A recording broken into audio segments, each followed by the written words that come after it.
సంగయ్యపల్లి గ్రామ పెద్దలకు, వేదిక అలంకరించినటువంటి ఆత్మీయ బంధుమిత్రులకు, మరి చిన్నారులకు, పరిసర గ్రామ ప్రజలకి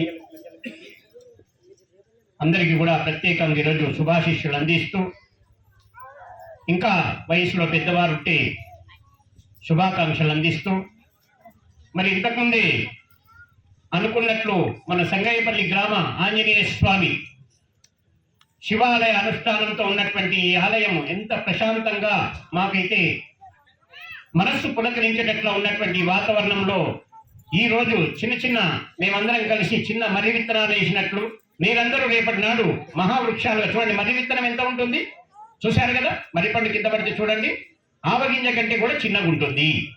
మరి ఆ విధంగా ఈరోజు దయచేసి జాతి అనుభవిస్తున్నటువంటి క్షోభని, అనేక రకాల సమస్యలు, రోగాలు ఎక్కువైతున్నాయి, దవాఖానలు పుట్టుకొస్తున్నాయి. డాక్టర్లు 3,000 రూపాయలు, 300 నుంచి 3,000 అయిపోయా. 3,000 నుంచి డాక్టర్ గారు మన హీరాలాల్ గారు ఉన్నారు, పాపం వారికి తెలుసు. దవాఖానలు పెరుగుతూ ఉంటే మనమేమో అభివృద్ధి అనుకుంటున్నాం, రోగాలు పెరుగుతున్నాయి. దయచేసి రోగాలకు ప్రధానంగా భగవంతుని నామస్మరణ రాగం తీయకపోవడం అనేది ప్రధానమైనటువంటి సబ్జెక్ట్. దీనిపైన నేను పరిశోధన చేసి మీకు చాలా లోతైన విషయాల్ని లండన్ కాన్ఫరెన్స్ కు ఆహ్వానించారు కరోనా కంటే ముందు. దయచేసి ఆ రోజు నేను థీసిస్ సమర్పించడం జరిగింది. భగవతత్వం ఏమిటి? నేను 8వ తరగతిలో నాకు వచ్చిన ప్రశ్న, ఎక్కడున్నాడు భగవంతుడు, ఎలా ఉంటాడు భగవంతుడు? సార్ చెప్పినట్టు ఇంతకుముందు మనము మాతృదేవోభవ, పితృదేవోభవ, ఆచార్య దేవోభవ, అతిథి దేవోభవ. మనం అన్నం తీసుకుంటున్నాము, ప్రసాదం తీసుకుంటామంటేనే కనీసం 5 పిడికల అన్నాన్ని మనం భగవంతునికి ప్రీతికరంగా తినిపించినట్లు భావించి ఆ అన్నాన్ని పక్కకు 5 ముద్దలు పెట్టాలి. మధ్యలో ఎవరైనా భిక్షగాడు వచ్చినా కూడా మనకు టెన్షన్ లేకుండా ఆ భిక్ష దాంట్లోకి వెళ్ళి ఒక ముద్ద తీసి మనం దానం చేయగలగాలి. తల్లిదండ్రులకు ఒకటి చూడండి, ఎంత సనాతన ధర్మం. అబ్బబ్బబ్బబ్బ, నా జన్మ అయితే ధన్యమైపోయింది. ఈ భారతదేశంలో పుట్టినందుకు ఆ భగవంతుడు ఈ జన్మనిచ్చినందుకు నేను ఎంత తరించిపోతున్నానంటే క్షణక్షణం పులకరింపుతో పరవెల్లు దొక్కుతుంది నా మనస్సు. దయచేసి అలాంటి ఈ కార్యక్రమానికి నిన్ననే మరి నేను ముంబై నుంచి రావడం జరిగింది. సారేమో హైదరాబాద్ పరిసర ప్రాంతాల్లో ఉన్నటువంటి కార్యక్రమం యొక్క కళాకారుల సంఘం, తెలంగాణ కళాకారులు ఎక్కడ పోతున్నాయి? రామాయణం గురించి చాలా చక్కగా యక్షగానం చెప్పేటటువంటి వాళ్ళు ఎక్కడ పోయారు? ఒక్కు కథ, అదేవిధంగా హరికథలు. మరి ఇవన్నీ కూడా ఏమైపోతున్నాయి? సినిమాల మాయలో అయిపోయి ఆఖరికి మొన్నగానే బస్సులో పోతుంది. ఏమైందమ్మా సమస్య? పాపం ఆడపిల్ల కదా, డ్రైవర్ చెప్తాను, డ్రైవర్ జడ్జివని బస్సు అని. డ్రైవర్లు పాపం కోపం మీద డ్రైవర్ సీరియస్ అవుతున్నాడు. ఫ్రీ బస్సులు అయినాయి కదా మనకందరం కూడా. ఉల్లిగడ్డ కోసము కర్నూలు పోతున్నాం మొన్న కానీ. సరే, అయితే పాపం అమ్మకేమన్నా నొప్పి ఏమో ఇబ్బంది ఏమో ఆడపిల్ల కనుక నేను అడిగితే, కాదు గురూజీ సీరియల్ అయిపోతుంది బస్ జల్ది పోవాలన్నా. అబ్బాబ్బాబ్బా, ఏమి డెవలప్మెంట్ తెలంగాణలో. దయచేసి పిల్లలు పాపం ఫ్రీ బస్సులు స్టార్ట్ అయినప్పుడు డిగ్రీ పిల్లలు ఎగ్జామ్స్ ఎంతమంది రాయలేదు తెలుసా మీకు? ఎంతమంది రాయలేదు పాపం. ఎగ్జామ్స్ తప్పితే ఏమైపోతుంది వాళ్ళ బ్రతుకులు చెప్పండి. చాలా విషయాల్లో నీళ్లు కూడా ఆఖరికి పరిస్థితి ఏమైపోయింది? ఇదే ఫ్రీ బస్సుల బదులు స్కూళ్లలో కనీసం మరి బాత్రూమ్లు. మొన్న ఒక పాప గొంతు పడ్డది. ఏమైంది బేటా? ఒక స్కూల్ కు పిలిచిండు, నేను వెళ్ళాను. ఏమైంది బేటా అంటే, గురువు గారు బాత్రూమ్ లేదు, గొంతు పడితే నీళ్లు తాగలేకపోతున్నా అంటుంది. కళ్ళ నీళ్లు తిరిగినాయి నాకు. దయచేసి ఏం డెవలప్మెంట్ మనం? పసిపిల్లలకు బాత్రూమ్లు పాపం కనీసం స్కూళ్ళలో బాత్రూమ్లు లేని పరిస్థితి ఉంది. మరి ఈ ఫ్రీ బస్సుల బదులు అక్కడ పోయి డెవలప్ చేయాలి కదా. చెప్పండి, రాజకీయ నాయకులు ఎవరిని మనం దూషించొద్దు. మనలో తప్పిదం ఉంది. యథా రాజ తదా ప్రజ. ఆనాడు శ్రీరామచంద్రుని కాలంలో రాజులు గొప్ప వాళ్ళు ఉండేవాళ్ళు, కానీ ఈనాడు పాపం వాళ్ళకి తెలియదు కనుక యథా ప్రజ తదా రాజా. మనము డెవలప్మెంట్ అయితే మన దేశం డెవలప్మెంట్ అవుతుంది.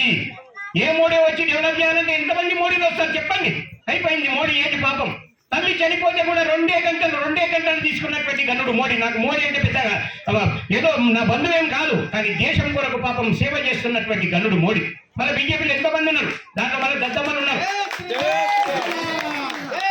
దయచేసి మన దేశం కొరకు, మన ధర్మం కొరకు అనేక ఆర్థిక వ్యవస్థలని సర్వనాశనం అయిపోయినాయి కరోనా వచ్చి. కానీ ఈనాడు మన భారతీయ సనాతన ధర్మంలో కూడా మన ఆర్థిక వ్యవస్థ నిలబడిందంటే ఒకే ఒక్క మంత్రం, జై శ్రీరామ్ అనేటటువంటి మంత్రం. ఒక ముస్లిం క్యాండిడేట్ పాలమూరు లోపల భక్ష్యాలు బిడ్డ భక్ష్యం వండికి పోయిందంట. మరి వేరే దొంగ వచ్చి ఇక చేయటం పెట్టి సెల్ ఫోన్ పక్కకు పెట్టింది, భక్ష్యం బేరం చేస్తుంది పాపం. అయినా వాడు ఎవరు లేపకపోయాడు, సెల్ ఫోన్ లేపకపోయాడు. ఆ ముస్లిం బస్సులో వస్తున్నప్పుడు సీట్ వేసి కూర్చోబెట్టి కోరంగల్ వచ్చే లోపల భయంకరమైన కందులటువంటి ముస్లిం శ్రీరామచంద్రుని యొక్క ఘనత తెలిసి నాకు నమస్కారం చేసిపోయారు, పాద నమస్కారం చేసిపోయారు. చెప్పండి, మీ ధర్మం గురించి, మన సనాతన ధర్మం గురించి వివరించే దమ్ము మనకు లేకపోతే ఆ నోళ్ళు ఎందుకు, ఆ నాలుకలు ఎందుకు, ఈ దేహం అంతా ఎందుకు? అమ్మ సేవ చేయుట కొరకు చేతులు చితిరి. అమ్మని ఒకసారి నేను మనస్ఫూర్తిగా నేను పిచ్చోళ్ళగా కొంచెం ఏడుస్తుంటా, అమ్మని ధ్యానం చేస్తుంటా, గాయత్రి మాతని. సార్ కిల్లారెడ్డి సార్ కూడా మరి ఒక రోజు దివ్యమైనటువంటి వెలుతురు ప్రసాదించి ఇప్పుడు వచ్చినప్పుడు మేము కారులో మాట్లాడుకుంటున్నాం. మన హీరాలాల్ గారు కూడా చక్కగా జీవితాన్ని ధన్యత చేసుకుంటూ ఈ రోజు చక్కగా పిల్లలు డాక్టర్లు అయ్యారు, వాళ్ళందరూ కూడా సేవ చేస్తున్నారు సమాజానికి. మరి ఒక డాక్టర్ అయ్యింది ఈ రోజు సనాతన ధర్మాన్ని ఘనతని చెప్పి ప్రచారం చేస్తున్నారు. డాక్టర్ ముట్టుకుంటే ఈ రోజు చూడండి ఎన్ని వేలు ఉన్నాయి తెలుసు కదా, 30,000 ముట్టుకుంటే కనుక పాత ఉంది. ముట్టుకుంటే 3,000, 3,000 కాలం పోయింది అనుకోండి, ముట్టుకుంటే 30,000 కట్టుకుని మేడలు డాక్టరు. చాలా మంది డాక్టర్లు రహస్యంగా నాతో కొన్ని విషయాలు మాట్లాడారు. గురువు గారు, మేము మా దగ్గర మందులు ఉన్నాయి, అన్ని ఉన్నాయి, కానీ మేము పరిపూర్ణమైన మందులు ఇయ్యము. వాడికి రోగం వస్తే కానీ మళ్ళీ మా దగ్గరికి వస్తాడు కనుక వాడు సచ్చే లోపల అవన్నీ జీవోత్సవం లాగా సంపి వాళ్ళ దగ్గర డబ్బులు తీసుకోవాలి. ఇక గురువుల గురించి చెప్తారు మన ఎర్రరెడ్డి సార్ గారు. వాస్తవమే, 100% ఉంది. ఎవరైతే దొంగ గురువు ఉన్నాడో వాడిని వెంటనే మొన్ననే మన కుంభమేళాలో కూడా ఉగ్రవాదులు గురువుల వేషాలు వేసుకొని వచ్చారు. ఇప్పుడు వాళ్ళకి దయచేసి కొందరు మన ధర్మం ఏమనుకుంటున్నారు, కొట్టడం హింసనేమో అనుకుంటారు. అహింస పరమో ధర్మ, ధర్మహింస తదైవచ. నకరాలు చేస్తే నట్టుడదీయగలగాలి. ఆ శక్తి మన లోపల నింపినటువంటి గనుడు ఎవరు అన్నది గట్టిగా జై శ్రీరామ్. కోదండ రాముడు అడవిలో పోయేటప్పుడు ఆయన బిడ్డల మేడలు బంగారం తీసుకుపోయి, కానీ ఏం తీసుకుపోయిండు? రామబాణం. ఎప్పుడు కూడా రామబాణాన్ని వదలలేదు ఆయన. ఇంకా మనం ఎక్కపొద్దు పోతే దయచేసి పట్టభద్రస్తులని అంటుంటాం, సరే వాళ్ళు కూడా ఓవర్గా చేస్తున్నారనే విషయం మనకు తెలుసు. కానీ అంతకంటే ముందు మన లోపల ఉన్నటువంటి ఏదైతే ఇంటి దొంగని ఈశ్వరుడు కూడా పట్టలేదన్నట్టు ముందు మన లోపల దొంగలు ఉన్నారు. అంతకంటే ముందు నేను వ్యక్తిత్వ వికాస నిపుణత శిక్షణ సందర్భంగా నేను చెప్తున్నటువంటి ముఖ్యమైన విషయం ఏంటంటే, మీ అందరి ముఖంలో ఉన్నటువంటి దుర్గుణాలని, అరిషడ్ వర్గాలని ఏ విధంగా రిమూవ్ చేసుకోవాలి. ఈ వ్యక్తిత్వ వికాసం ప్రోగ్రామ్ సపరేట్ ఒక రోజు పెట్టుకోండి దయచేసి. మీ చుట్టుముట్టు ఉన్న గ్రామాల్లో కూడా స్కూళ్ళు, తర్వాత గల్లీలో కూడా ఢిల్లీ వరకు కూడా ప్రోగ్రామ్స్. ఢిల్లీ యూనివర్సిటీలో మొన్న కార్యక్రమం ఇచ్చారు నాకు, గురువు గారు మీరు చెప్పండి అని చెప్పి. చాలా ఆనందపడ్డారు వాళ్ళందరూ కూడా. యోగా, ధ్యానము, మనం ఏ విధంగా జీవితాన్ని. ఈ రోజు నాకు ఎంత ఏజ్ ఉండొచ్చు చెప్పండి దయచేసి, చెప్పండి ఏజ్ ఎంత ఉండొచ్చు? నాకు 54 సంవత్సరాలు దాటి నాకు ఇప్పుడు.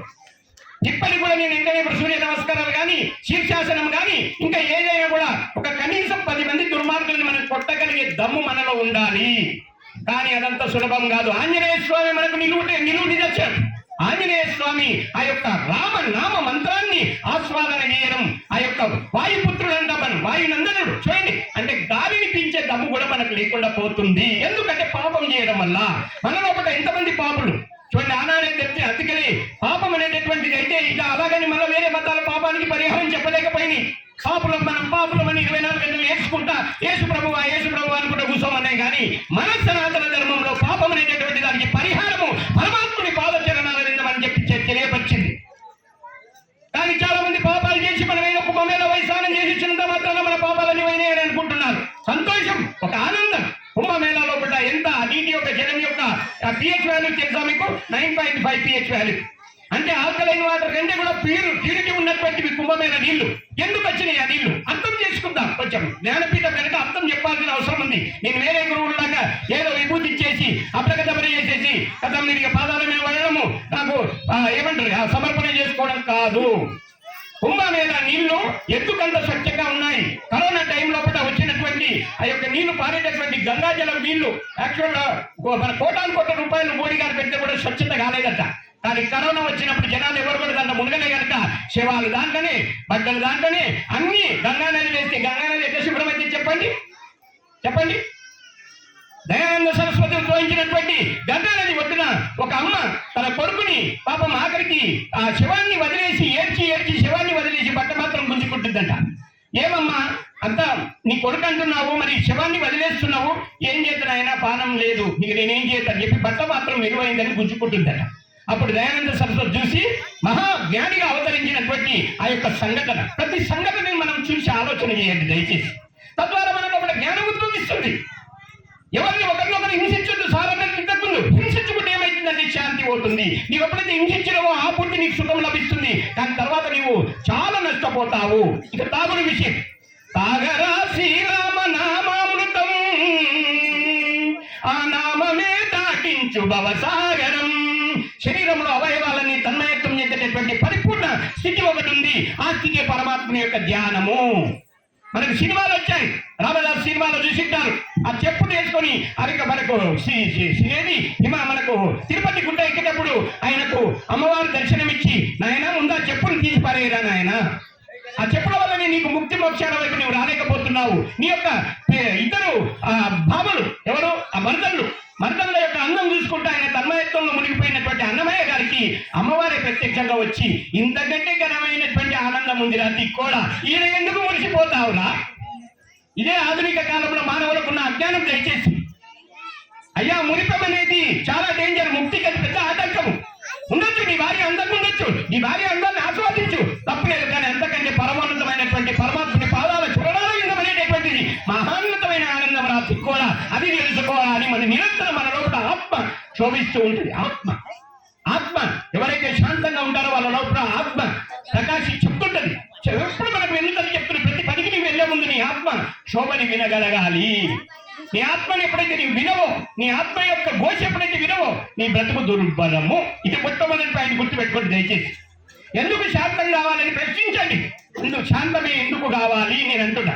ఆ శాంతం కొరకే మనము సాత్విక ఆహారంలో కూడా దయచేసి ఆఖరికి అల్లం వెల్లిపాయ ఉల్లిపాయలు కూడా తినొద్దని అంటున్నారు. ఎందుకు అంటే అల్లం వెల్లిపాయ ఉల్లిపాయలు తినేటటువంటి వాడు మెల్లిగా మాంసాహారానికి దగ్గర అవుతారు. మాంసాహారం అనే అంత ప్రమాదకరమైంది. ఇప్పటి వాళ్ళలో చాలా మందిలో జడత్వం వస్తుంది. ఆఖరికి మన బలతత్వం అంటే ఎగ్జాంపుల్, వర్షం ఎంత పడ్డా కూడా ఆఖరికి కదలని చెప్పండి కదా, దున్నపోతు మీద వాన ఎంత పడ్డా కూడా ఆఖరికి కదలనటువంటి తత్వము.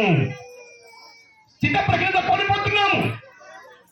ఆఖరికి దీపం మనము జ్యోతిని ఎక్కడ గాలి ఆడని ప్రాంతంలో ఉంచినప్పుడే ఆ దీపం దేదీప్యమానంగా మనకు వెలుగుతుంది.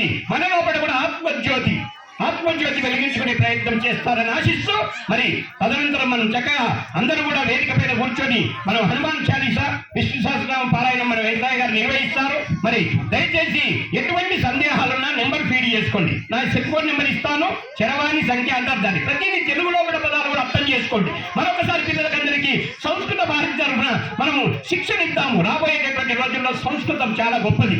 మనకు భగవద్గీత కానీ ఇంకా ఏదైనా కూడా సంస్కృతంలోనే ఉంది కనుక సంస్కృత అర్థాలు తెలుసుకునే ప్రయత్నం చేద్దాం. ఏర్పాటు చేసుకోండి అయ్యా. కనుక దయచేసి సమయాన్ని, మీ యొక్క విలువైన సమయాన్ని, మీరు లేకపోతే మేము లేము, చూడడానికి ఊకే మీకు అందరూ కనిపించడానికి మేము వేదికల మీద కూర్చున్నాం అంతేగాని యాక్చువల్గా మేము కింద కూర్చోడాల్సిన వాళ్ళం, మీరందరూ మీలో రావాల్సిన వాళ్ళు. అంటే మీలో అంత లోతైన విషయాలు ఉంటాయి. కానీ చాలా మంది ఎవరు దిక్కులేరని చెప్పి మానసిక వెదకు చెందుతున్నారు. ఎవరు దిక్కులేదు, ఎవరైనా వచ్చి కూర్చున్నా మనకి ఎవరు పలకరియపోయారు అనకండి. మీరే పొట్టు పెట్టుకోండి, భగవంతుని పాదాలకు నమస్కారం చేయండి, వచ్చి ఏకాగ్రతగా చూడండి. నామం పొరునామం ఎప్పుడైనా బ్రహ్మశిఖరం, ఇక్కడ బ్రహ్మ జ్ఞానం ఉంటుంది. దయచేసి ఇంతకుముందు సార్ అన్నట్లు మరి బ్రహ్మ నోటి లోపల సరస్వతి మాత అంటే, సరస్వతి మాత అంటే ఎవరంటే జ్ఞానము. అటువంటి జ్ఞానానికి మూలాధారాన్ని కాదు ఎవరైనా గణపతి మన ముందర మనకు దర్శనం ఇస్తున్నాం. మరి సంపూర్ణంగా ఎప్పుడైతే శివనామ స్మరణ చేయనటువంటి వాడి శివంతో సమానము. ఓం నమ శివాయ అనేది గట్టిగా, ఓం నమ శివాయ, ఓం నమ శివాయ. అలాగే మన హీరాలాల్ గారు చెప్పినట్టు చప్పట్లు అనేటటువంటిది మనం రాజకీయ నాయకుల్లాగా కాకుండా మనము మధ్యలో చక్కగా జై శ్రీరామ్ అనుకుంటూ ఓం నమ శివాయ అనుకుంటూ మనం ఎక్కడ ఇంట్లో కూడా పని ఏం చేసినా గంజొప్పేటప్పుడు బియ్యం కడిగేటప్పుడు ఓం నమ శివాయ, ఓం నమ శివాయ, జై శ్రీరామ్, శ్రీరాముని సుగుణాన్ని మనం అవపోసన పట్టగలగాలి. ఆంజనేయ స్వామి ఏమన్నాడు? అహంకార తత్వాన్ని వదలండి నాయన, నన్ను కాదు మీరు తలిచేది, నా శ్రీరాముని తలిస్తే నన్ను తలిచినట్టే అన్నారు. జై శ్రీరామ్. కనుక దయచేసి మీరు మనసులలో బాధలు పెట్టుకొని మీరు అనవసరమైన వెదలు చెందవలసిన అవసరం లేదు. దయచేసి మీరు మాట్లాడగలగాలి, మీలో ఉన్నటువంటి భావాన్ని వెలికిపుచ్చగలగాలి. అందుకు మన సనాతన ధర్మం సవివరంగా అడుగడుగున అణువణువున జ్ఞానాన్ని బోధించినటువంటి సనాతన ధర్మానికి జై అనుకుంటూ మన శ్రీ జ్ఞానపీఠం యొక్క ఈ స్థాపన మీ గ్రామంలో కూడా చేసుకుంటారని సమయం మేము ఎంతైనా ఇస్తాము. అవసరమైతే ఒక జ్ఞానపీఠము ఆశ్రమం నెలకొల్పుకోండి. అందుకు మీరందరూ కూడా ముందుకు వస్తారని కోరుకుంటూ అందరూ కూడా ఓం నమ శివాయ అనుకుంటూ జై శ్రీరామ్. ఓం ఓం నమస్కారం.